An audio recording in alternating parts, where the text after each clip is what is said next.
তুমি কি জানো থটস অফ বিল্লালের ফেসবুক পেজের উপর শকুনের নজর লেগেছে, হ্যাক হয়েছে। এই ফার্স্টটি ভুলের কারণে থটস অফ বিল্লালের ফেসবুক পেজ হ্যাক হয়েছে। যে ফার্স্টটি ভুল তুমিও করছো। কিছুদিনের মধ্যে তোমার ফেসবুক পেজ এবং ফেসবুক আইডির উপরও শকুনের নজর লাগবে। আমি বলতেছিলাম তোমার আইডিও হ্যাক হয়ে যাবে। তোমার ফেসবুক পাসওয়ার্ড কি সুরক্ষিত? আজকের ভিডিওতে আমি দেখাবো কিভাবে শক্তিশালী পাসওয়ার্ড তৈরি করবে, কোন কোন ভুল থেকে দূরে থাকবে, প্রয়োজন হলে কিভাবে সহজে পাসওয়ার্ড রিসেট বা পরিবর্তন করবে। তাহলে চলো আজকের ভিডিওটি শুরু করি। প্রথমে জেনে নেই শক্তিশালী পাসওয়ার্ড কেমন হওয়া উচিত। আমি সাজেস্ট করব একটি শক্তিশালী পাসওয়ার্ড তৈরি করতে হলে 12 থেকে 16 অক্ষরের মধ্যে পাসওয়ার্ডটি তৈরি করতে হবে। তোমার পাসওয়ার্ডের মধ্যে স্মল লেটার, ক্যাপিটাল লেটার এবং সংখ্যা বা বিশেষ কিছু চিহ্ন দিয়ে তোমার পাসওয়ার্ডটি তৈরি করো। নাম বা মোবাইল নাম্বার ব্যবহার করা থেকে বিরত থাকো, এগুলো সহজেই অনুমান করা যায়। আমার মতো পাসওয়ার্ড ভুলে যাওয়ার অভ্যাস যদি তোমারও থাকে তাহলে তুমি গুগল পাসওয়ার্ড ম্যানেজার ব্যবহার করতে পারো। এখানে খুব সহজেই পাসওয়ার্ড সেট করা যায়। একই পাসওয়ার্ড বিভিন্ন অ্যাকাউন্টে ব্যবহার করা যাবে না।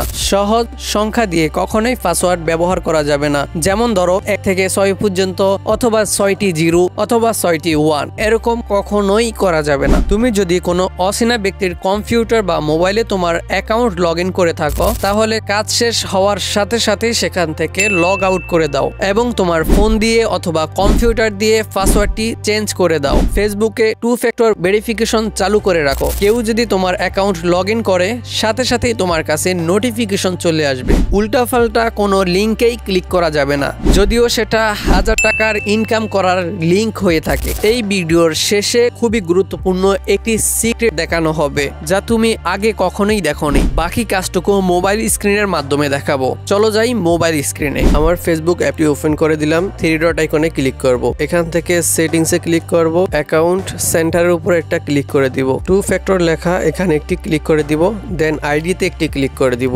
এখান থেকে সবগুলো নেক্সট করতে হবে। তো আমি এখানে সবগুলো নেক্সট করে দিছি। আমার যে জিমেইল দিয়ে এই অ্যাকাউন্টটি খোলা সেখানে একটি কোড যাবে। আমি কোডটি এখানে দিয়ে দিলে আমার 2 ফ্যাক্টর ভেরিফিকেশন চালু হয়ে যাবে। ফেসবুক পাসওয়ার্ড ভুলে গেলে ফরগেট মেরে নতুন একটি পাসওয়ার্ড কিভাবে তৈরি করবা সেটাই এখন দেখাবো। আবারও ফেসবুক ওপেন করে দিছি। 3 ডট আইকন আছে, ক্লিক করব। এখান থেকে সেটিংসে ক্লিক করব। এখান থেকে অ্যাকাউন্ট সেন্টারে ক্লিক করব। এখানে দেখেন পাসওয়ার্ড এন্ড সিকিউরিটি, এখানে একটি ক্লিক করে দিব। চেঞ্জ পাসওয়ার্ড এখানে ক্লিক করব। আপনার ফেসবুক আইডির নামটা এখানে চলে আসবে। দেন এখানেও ক্লিক করে দিবেন। এখানে যদি আপনার আগের পাসওয়ার্ডটি মনে না থাকে সমস্যা নেই। এখান থেকে ফরগেট পাসওয়ার্ড দিলেই আপনার ইমেলে একটি কোড যাবে। সেখান থেকে কোডটি এখানে দিয়ে নতুন একটি পাসওয়ার্ড ক্রিয়েট করলে আপনার নতুন পাসওয়ার্ড সেট হয়ে যাবে। এইবার গুরুত্বপূর্ণ একটি সিক্রেট শেয়ার করব যা তুমি আগে কখনোই দেখোনি। তুমি গুগলে গিয়ে বাংলা কনভার্টার লিখে সার্চ করলে এরকম অনেক ওয়েবসাইট পেয়ে যাবা। যে কোনো একটি ওয়েবসাইটের মধ্যে প্রবেশ করবা, এরকম ইন্টারফেস চলে আসবে। উপরের যে ফাঁকা বক্স আছে এখানে আমি বাংলাতে টাইপ করে দিব আমার বাংলাদেশ। তো আমি এটা লিখে দিছি। নিচে দেখেন কনভার্টার নামে একটি অপশন আছে, এখানে ক্লিক করলে আমাকে একটি কোড দিবে। এই কোডটি তুমি তোমার পাসওয়ার্ডে ব্যবহার করতে পারো। এগুলা কোনো হ্যাকারে আইডেন্টিফাই করতে পারবে না। এখানে তোমার ফেসবুকের পাসওয়ার্ড হবে আমার বাংলাদেশ। এই আমার বাংলাদেশের ইউনিক কোড থাকবে। নিচের যে সংখ্যাগুলো দেখতেছো এই সংখ্যাগুলো। এইভাবে পাসওয়ার্ড তৈরি করলে হ্যাকাররা তোমার পাসওয়ার্ড আইডেন্টিফাই করতে পারবে না। তোমার ফেসবুক আইডি পুরো সেফ থাকবে। ডিয়ার অডিয়েন্স, এই ভিডিওতে যা যা দেখানো হয়েছে, যা যা শেখানো হয়েছে এগুলা তোমার জন্য খুবই গুরুত্বপূর্ণ। এরকম নিত্য নতুন ভিডিও পেতে এই ভিডিওতে একটি লাইক করে দাও। চ্যানেলটি সাবস্ক্রাইব করে ভিডিওটি তোমার বন্ধুর মাঝে শেয়ার করে দাও। আশা করি সবসময় তুমি আমার সাথে যুক্ত থাকবে।